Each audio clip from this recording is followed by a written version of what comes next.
Hi everyone, welcome back to this channel. Welcome to Lakshya series for SSC CGL 2025. अब हम polity से सबसे important topics जो series वाले जो क्वेश्चंस हैं जो काफी प्रोबेबल है जो कि पूछे जा सकते हैं बिकॉज इसमें ना कंप्लीट फैक्चुअल बेस्ड क्वेश्चंस बन सकते हैं तो वो हम ट्राई करेंगे। मैंने ट्राई किया कंपाइल करने का ताकि आपको एक जगह पर सारा मोस्ट इंपॉर्टेंट जो प्रोबेबल टॉपिक्स हैं वो मिल जाएं और आप इसी को रिवाइज करके फाइनल पेपर में आप इससे अगर कोई रिलेटेड क्वेश्चन आए तो वो गलत ना हो। ठीक है, तो चलो शुरू करते हैं। सबसे पहला जो है ना वो है हमारा स्टेट लिस्ट, यूनियन लिस्ट और काउंटी लिस्ट। मतलब इसमें पता है क्या होता है कि जो यूनियन गवर्नमेंट है, स्टेट गवर्नमेंट है, बेसिकली वो किन टॉपिक्स के ऊपर जो है वो अपना मतलब वो बना सकते हैं, कोई भी जो लॉ है वो फ्रेम करा जा सकता है। ठीक है, तो सबसे पहले आती है यूनियन लिस्ट जिसपे सिर्फ जो यूनियन है वही लॉ बनाती है, स्टेट लिस्ट जिसपे सिर्फ स्टेट लॉ बनाती है, और कॉन्करेंट लिस्ट जिसमें दोनों ही लॉ बना सकते हैं, यूनियन और स्टेट। लेकिन जो यूनियन है वो डोमिनेट करेगा, यूनियन जो है उसका लॉ ऊपर रहेगा एज कम्पेयर टू स्टेट। ठीक है, तो यूनियन लिस्ट में सबसे पहले कौन कौन से जो सब्जेक्ट्स हैं वो आते हैं, वो है सिटीजनशिप। आप सोच भी सकते हो, उसको याद करने का ये तरीका होता है कि जो आपको मोस्ट इंपॉर्टेंट लगे, जो आपको नेशनल सिक्योरिटी या नेशनल व्यू से आपको इंपॉर्टेंट लगे, वो जनरली यूनियन में आते हैं। जैसे कि सिटीजनशिप हो गया, सेंसस हो गया, ठीक है, कॉर्पोरेशन कॉर्पोरेशन टैक्स हो गया, सीबीआई हो गया। इसको याद पता है कैसे करते हैं? एक तो चार सी आप ध्यान रखना, सिटीजनशिप, सेंसस, कॉर्पोरेशन टैक्स और सीबीआई। उसके अलावा जो भी होता है ना जो इंटर स्टेट से रिलेटेड होगा ना, अभी ध्यान रखना कभी भी इंटर स्टेट आपको वर्ड दिखे ना, इंटर स्टेट, दो स्टेट में रिलेशन, तो वो यूनियन लिस्ट में आता है। जैसे कि inter state trade and commerce, उसके बाद ये वाला देखो इंटर स्टेट माइग्रेशन। ठीक है, फिर देखो आप यहाँ पे अगर आप नेविगेशन और इनलैंड वाटरवेज की बात करोगे, मैरीटाइम शिपिंग की बात करोगे, ठीक है, अगर आप सेफ्टी इन माइंस की बात करोगे, इंटर स्टेट रिवर्स की बात करोगे, ठीक है, ऑर्गेनाइजेशन ऑफ हाई कोर्ट की बात करोगे, तो वो इसमें आता है। अब देखो अगर standard institution for higher education की आप बात करोगे तो वो यूनियन लिस्ट में आएगा। ठीक है, लेकिन अगर आप सिर्फ एजुकेशन की बात करोगे तो वो कॉन्करेंट लिस्ट में आएगा। ठीक है, वैसे अगर हम स्टेट लिस्ट देखें तो उसमें आप सोचो जो वो सब्जेक्ट जिसके ऊपर स्टेट का रूल रहेगा, मतलब स्टेट लॉ बनाएगा, और आप सोच भी सकोगे कि वो स्टेट के हिसाब से ही इंपॉर्टेंट है ना। तो उसमें पता है कौन से सब्जेक्ट्स आते हैं? सबसे पहला है लोकल गवर्नमेंट। ठीक है, लोकल गवर्नमेंट हो गया, फिर एग्रीकल्चर हो गया, है ना। आप इमेजिन कर पा रहे हैं ना, जो स्टेट के व्यू से इंपॉर्टेंट है उसके ऊपर स्टेट बनाते हैं। फिर टैक्सेस ऑन एग्रीकल्चरल इनकम हो गया, पब्लिक हेल्थ हो गया, है ना, जो सोसाइटी से रिलेटेड टॉपिक्स हो गए। रोड्स एंड ब्रिजेस याद रखना स्टेट में आता है। उसके बाद वाटर सप्लाई इरिगेशन स्टेट से आता है, रेगुलेशन ऑफ माइंस जो है वो स्टेट से आता है, लेकिन सेफ्टी इन माइंस यूनियन में आता है यहाँ पे। ठीक है, वैसे ही अब कॉन्करेंट लिस्ट है, कॉन्करेंट लिस्ट में सबसे पहले तो ना आप ये ध्यान रखना, सीआरपी जो क्रिमिनल लॉ, क्रिमिनल प्रोसीजर है, वो दोनों कॉन्करेंट लिस्ट के पार्ट है। आईबीसी कॉन्करेंट लिस्ट का पार्ट है, लेबर कॉन्करेंट लिस्ट का पार्ट है। ठीक है, वैसे prevention to cruelty to animals. एक चीज ध्यान रखना, 42nd कॉन्स्टिट्यूशन अमेंडमेंट्स में ना 5 टॉपिक हैं बेसिकली, जैसे कि एजुकेशन हो गया, एडमिनिस्ट्रेशन इन जस्टिस हो गया, वेट्स एंड मेजर्स हो गया, ठीक है, उसके अलावा क्रुएलिटी टू एनिमल्स हो गया, protection to wildlife and birds हो गया। ये 42nd अमेंडमेंट में कॉन्करेंट लिस्ट में शिफ्ट करे गए थे। ठीक है, forest, social security and social जो इंश्योरेंस है, इलेक्ट्रिसिटी वेरी इंपॉर्टेंट। जो आपको कंफ्यूज कर सकता है ना वो ये वाला सब्जेक्ट, जैसे इलेक्ट्रिसिटी है, पोर्ट्स अदर देन मेजर है, ये जो है वो कॉन्करेंट लिस्ट में आता है। ठीक है, चलो नेक्स्ट, ये सबसे जो ये वाला लिस्ट वाला क्वेश्चन है ना काफी प्रोबेबल है यार, इस पे क्वेश्चन बहुत इजीली बनाया जा सकता है और कंफ्यूज किया जा सकता है। ठीक है, उसके बाद हमारा आता है नेक्स्ट जो कि है मेजोरिटी, टाइप ऑफ मेजोरिटी। 3 तरह की मेजोरिटी होती है, सिंपल मेजोरिटी, स्पेशल मेजोरिटी और कंसेंट फॉर स्टेट्स। ठीक है, उसके बाद आता है इसमें क्या है कि सबसे पहले तो 3 मेजोरिटी होती है। उसमें हम वो सब्जेक्ट वो चीजें पढ़ते हैं कि भाई अगर किसी चीज है जो कॉन्स्टिट्यूशन का पार्ट है उसको आपको अमेंड करना है, ठीक है, आपको चेंज करना है, तो आपको किस तरह की मेजोरिटी चाहिए होगी वो चेंज लाने के लिए। तो वो 3 तरह में डिवाइडेड होती है, सिंपल, स्पेशल और कॉन्सेंट ऑफ द स्टेट। अब सिंपल मेजोरिटी में किस टाइप ऑफ चेंजेस या किस टाइप ऑफ अमेंडमेंट्स आते हैं, तो वो क्वेश्चन पूछा जा सकता है डायरेक्टली स्टैटिक वे में। तो वो हमें ध्यान रखना है। सबसे पहले तो अगर आपको यूज ऑफ इंग्लिश लैंग्वेज है या ऑफिशियल लैंग्वेज है तो वो सिंपल मेजोरिटी में आता है। सेकेंड, फिफ्थ और सिक्स शेड्यूल। अब फिफ्थ और सिक्स शेड्यूल में पता है क्या आता है? वो जो ट्राइबल से रिलेटेड नहीं होता, एडमिनिस्ट्रेशन रिलेटेड टू ट्राइबल्स, वो फिफ्थ और सिक्स शेड्यूल में आता है। और वो सिंपल मेजोरिटी के थ्रू, अगर आपको इन शेड्यूल्स में अमेंडमेंट करना है ना, तो वो सिंपल मेजोरिटी के थ्रू कर सकते हो। सिंपल मेजोरिटी होती क्या है? More than 50% of present and voting. पहली बात तो ये हो गई। ठीक है, तो अब सिंपल मेजोरिटी में और क्या आता है? Election to parliament and state legislature, फिर पार्लियामेंट्री प्रिविलेजेस हो गए, नंबर ऑफ जजेस अगर हाई कोर्ट सुप्रीम कोर्ट में अगर आपको उसको चेंज करना है तो वो सिंपल मेजोरिटी से होगा। उसके बाद salaries and allowances of MPs भी जो है वो सिंपल मेजोरिटी से होगा। New states legislative council, LCs legislative council, ठीक है। उसके बाद डिलिमिटेशन ऑफ कॉन्स्टिट्यूएंसी, या फिर अगर आपको सुप्रीम कोर्ट को और ज्यादा पावर देनी है तो वो भी सिंपल मेजोरिटी से होगा। उसके बाद स्पेशल मेजोरिटी, स्पेशल मेजोरिटी क्या होती है ना, 2/3 ऑफ प्रेजेंट एंड वोटिंग, ठीक है, 2/3 ऑफ प्रेजेंट एंड वोटिंग। और उसमें भी 50% से ज्यादा जो है वो जो मतलब टोटल मेंबरशिप है उससे ज्यादा वोटिंग भी होनी चाहिए अलॉन्ग विद दिस। ये दो रूल्स होते हैं स्पेशल मेजोरिटी के। इसमें फंडामेंटल राइट, अब देखो आप समझ सकते हो कि जो भी कॉन्स्टिट्यूशन में बेसिक स्ट्रक्चर का पार्ट होगा, जो भी सबसे कोर वैल्यू होती है जो कॉन्स्टिट्यूशनल मोरालिटी को डिफाइन करते हैं, वो आते हैं स्पेशल मेजोरिटी में, ठीक है। जैसे डीपीएसपी हो गया, फंडामेंटल राइट्स हो गया, बेसिक स्ट्रक्चर के कोई भी पार्ट हो गए, फेडरलिज्म हो गया, ये सारी चीजें।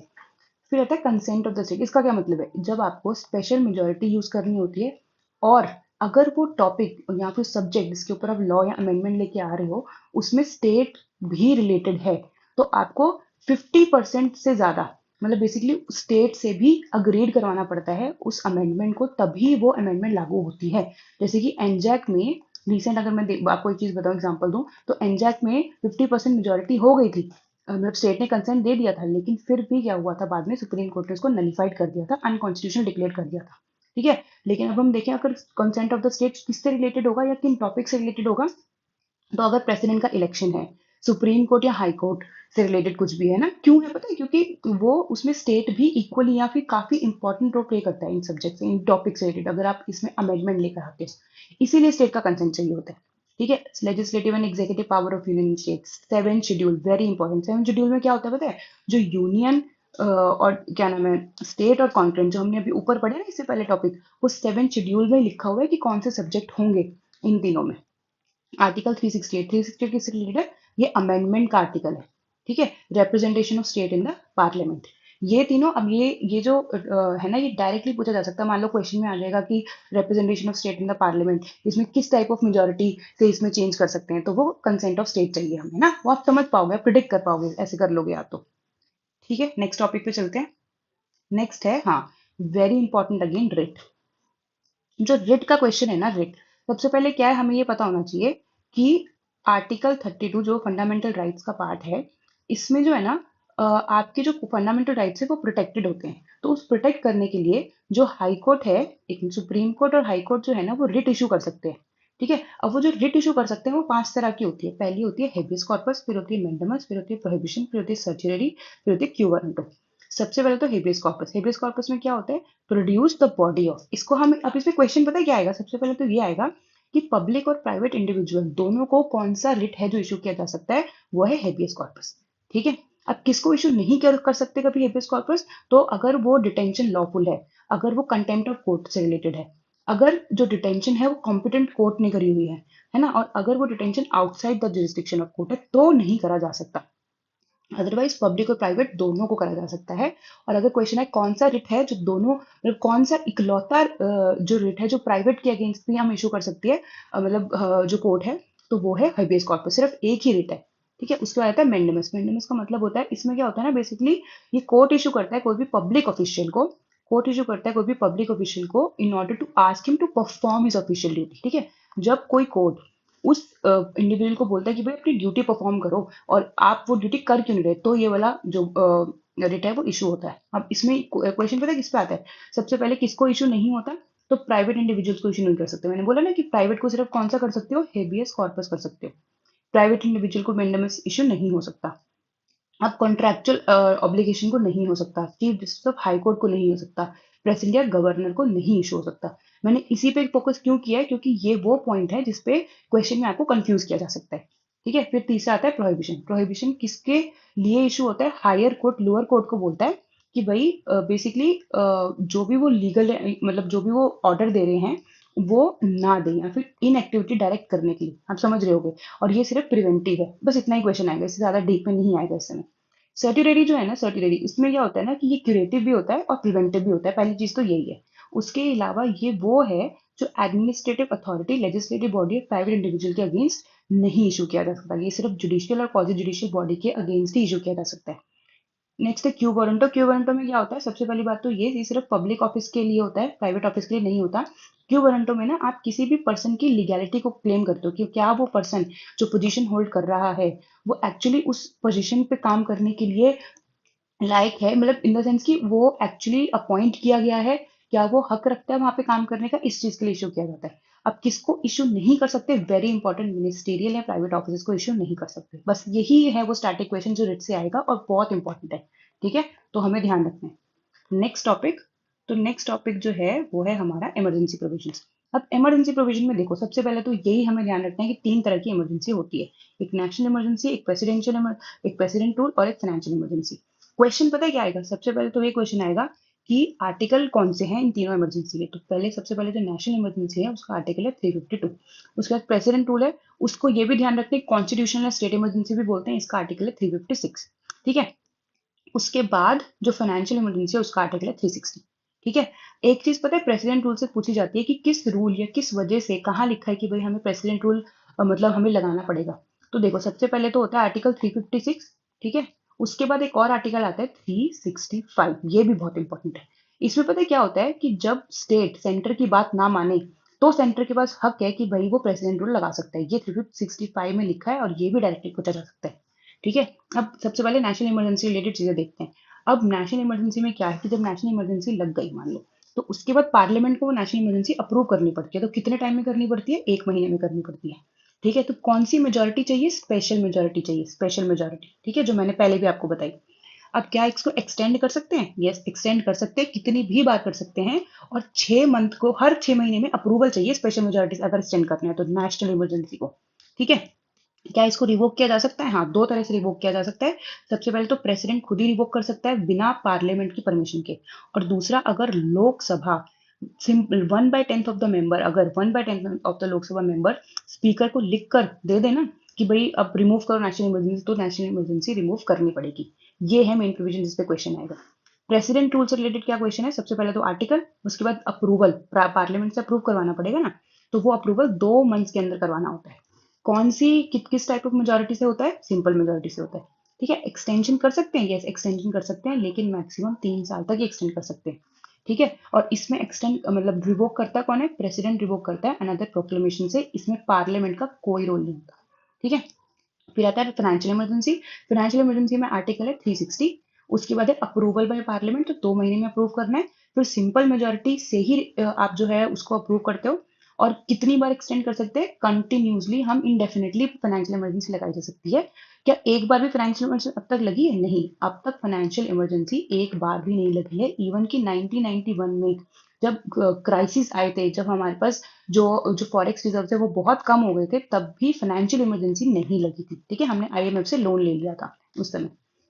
तो रेवोकेशन कौन करता है, प्रेसिडेंट बाय अनदर प्रोक्लेमेशन। बस यही इमरजेंसी से रिलेटेड मोस्ट इंपॉर्टेंट क्वेश्चन है जो आपको ध्यान रखना है। ठीक है, नेक्स्ट देखते हैं, नेक्स्ट टॉपिक। नेक्स्ट टॉपिक यार देखो, अब इसमें पता है क्या है, डीपीएसपी आपको पता होगा, बेसिक स्ट्रक्चर का पार्ट है पहली बात तो, है ना। इसका आर्टिकल कौन सा डीपीएसपी का, देखो 12 से 35, 12 से 35 जो है ना वो होता है फंडामेंटल राइट्स। उसके बाद जो है 36 से आप अगर 51 तक चले जाओ तो वो डीपीएसपी आ जाता है। उसके बाद 51A पे चले जाओ तो वो फंडामेंटल ड्यूटी आ जाती है। ठीक है, तो इसमें ये मैंने पता है क्यों लेके आई हूँ, क्योंकि ये वो डीपीएसपी हैं जो बाद में ऐड हुए हैं कॉन्सिक्वेंट अमेंडमेंट से, और ये बहुत इंपॉर्टेंट है। सबसे पहली बात तो 42nd कॉन्स्टिट्यूशन अमेंडमेंट में क्या ऐड हुआ है, to secure opportunities for healthy development of children. Healthy development of children add हुआ है। Free legal aid to the poor add हुआ है। उसके बाद अगर पार्टिसिपेशन ऑफ वर्कर्स को इंश्योर करना है मैनेजमेंट में, तो वो भी आर्टिकल 43A में इंश्योर हुआ है, मतलब 43A में ऐड हुआ है, सॉरी। उसके बाद अगर इन्वायरमेंट और फॉरेस्ट को सेफगार्ड करना है, आर्टिकल 48 में लिखा है, ये भी 42nd कॉन्स्टिट्यूशन अमेंडमेंट से ऐड हुआ है। ठीक है, उसके बाद 44th कॉन्स्टिट्यूशन अमेंडमेंट पे आ जाओ, तो 44 अमेंडमेंट में हमने इनइक्वालिटीज को एलिमिनेट करने की बात करी है, और ये आर्टिकल 38 में लिखा है, ये भी डीपीएसपी में अमेंडमेंट हुआ है। ठीक है, 44th अमेंडमेंट के अंदर हमने ये ऐड किया था। उसके बाद 97 जो अमेंडमेंट है, 97 जो अमेंडमेंट है उसमें हमने आर्टिकल 43 ऐड किया था, 43B। उसमें हमने कॉर्पोरेटिव सोसाइटी से रिलेटेड, मतलब कॉर्पोरेटिव सोसाइटी एग्जिस्ट करती है और स्टेट को प्रमोट करना चाहिए, इससे रिलेटेड जो है ये वाला आर्टिकल 43 भी है, ये इंपॉर्टेंट है और ये ऐड हुआ था बाद में। 86 जो 2002 में था, वो जो ऐड हुआ था उसमें ये लिखा था कि भाई स्टेट जो है ना, स्टेट स्टेट प्रमोट कर देगा early childhood care and education को।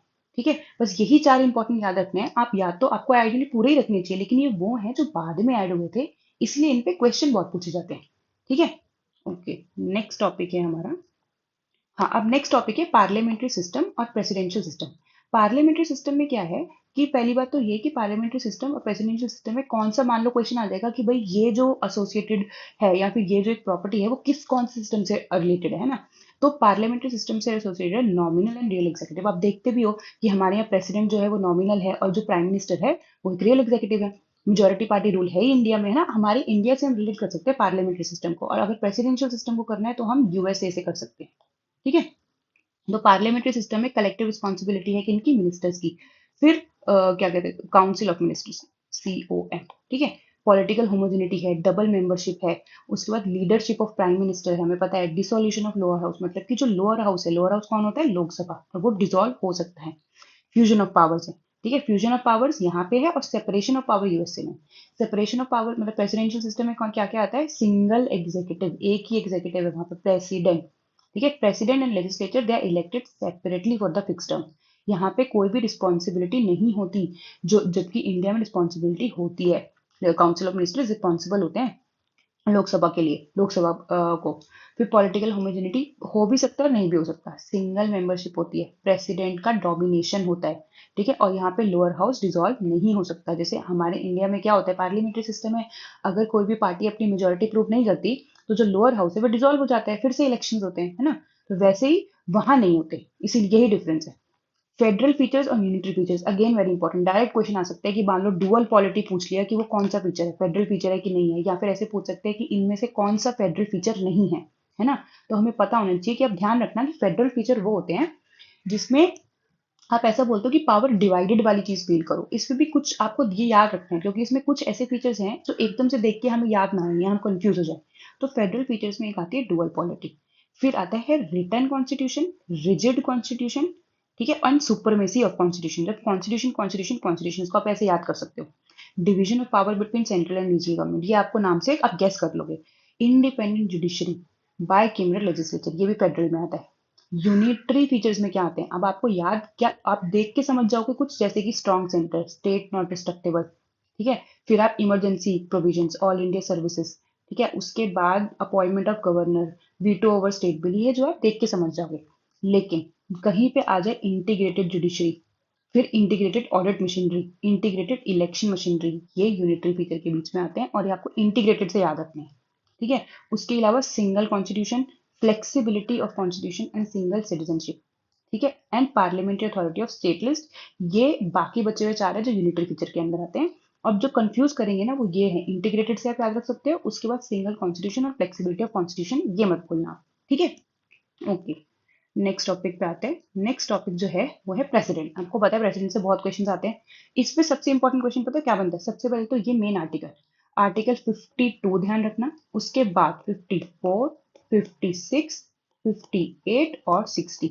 आपको याद कैसे रखोगे, पेडको से, PEDQO। जो पी है वो प्रेसिडेंट होना चाहिए, there is a president in this country, ये 52 में लिखा है। उसके बाद इलेक्शन से रिलेटेड जो प्रोविजन है 54 में। टर्म क्या होती है प्रेसिडेंट की, वो 56 में। कि उसे क्वालिफिकेशन क्या है, क्या होना चाहिए, वो 58 में लिखा है, और 60 में लिखा है ओथ। तो आप ऐसे पेटको से याद कर सकते हो। अब क्वेश्चन पता है क्या आएगा, सबसे पहले तो ये कि क्या कोलिजियम सिस्टम होता है। तो कोलिजियम सिस्टम में जो एमपीज है ना, एमपी सबसे पहले तो जो इलेक्टेड एमपीज हैं वो आते हैं, एमएलए आते हैं, और MLA of Puducherry and Delhi आता है। अब ये पुडुचेरी और दिल्ली जो है उसके भी एमएलए इलेक्ट करेंगे प्रेसिडेंट को। ये कौन से अमेंडमेंट में ऐड किया था, तो 70 कॉन्स्टिट्यूशन अमेंडमेंट में ऐड किया था, ये चीज ध्यान रखना। ठीक है, उसके अलावा आर्टिकल 58 में जैसे हमने क्वालिफिकेशन की बात करी, तो इसमें 35 ईयर्स एज होनी चाहिए। लोकसभा मेंबर जो है उसके लिए क्वालिफिकेशन जो इंपॉर्टेंट होती है वो पूरी होनी चाहिए, and no office of profit. उसके अलावा 50 प्रपोजर्स चाहिए एंड 50 सेकेंडर्स चाहिए। और ऑफ कोर्स सिटीजन तो, इंडिया में सिटीजन तो होने ही चाहिए। ठीक है, यही है मेन क्वेश्चन। इसके अलावा जो पार्डनिंग पावर्स है ना, पार्डनिंग पावर्स वो सॉरी, वो इम्पोर्टेंट है। अब 5 तरह की पार्डनिंग पावर्स होती है। पहला होता है उसके बाद सबसे पहला होता है पार्डन, जिसमें होता है जिसमें सेंटेंस और कन्विक्शन दोनों ही रिमूव कर देते हैं प्रेसिडेंट।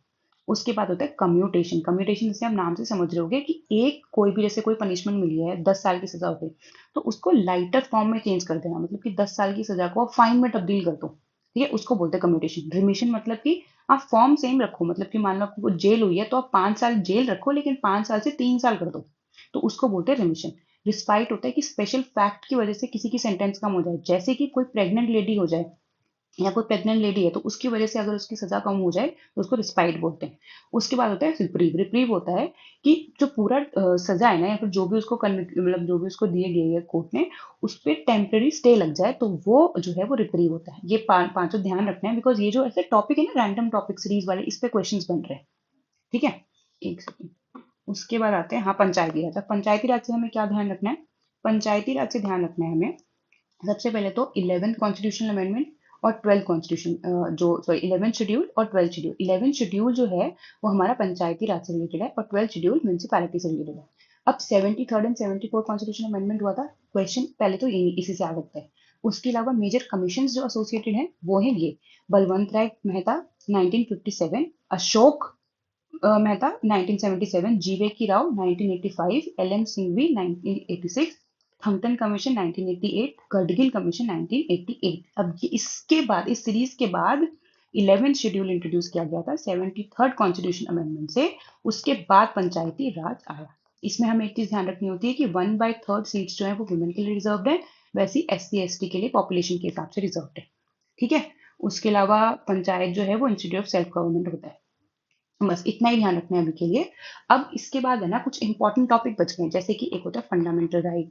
ठीक है, उसके बाद मेन अदर DPSP, है ना। उसके बाद जो पार्लियामेंट्री कमेटीज होती हैं, है ना। उसके अलावा जो हमारे पास क्वेश्चन आवर्स वगैरह वाले जो क्वेश्चंस होते हैं ना, जो terms associated with parliament events, वो इसके लिए मैं अलग से वीडियो लेके आऊंगी यार, क्योंकि ये भी बहुत इंपॉर्टेंट है और इसके ऊपर भी डायरेक्ट क्वेश्चन आ सकते हैं। One of the most probable question है इसके ऊपर। आप stay tuned with the Lakshya series. I definitely try to bring all जो भी टॉपिक्स रह गए। ठीक है, ओके, दैट्स ऑल। आप इसको जरूर देखना, एक बार आप दोबारा देख लेना। आप 1.5x में भी देख सकते हो और आराम से टाइम लीजिए, रिवाइज कर लीजिए, बिकॉज इसी से डायरेक्ट क्वेश्चन आने वाले हैं। Okay, thank you so much.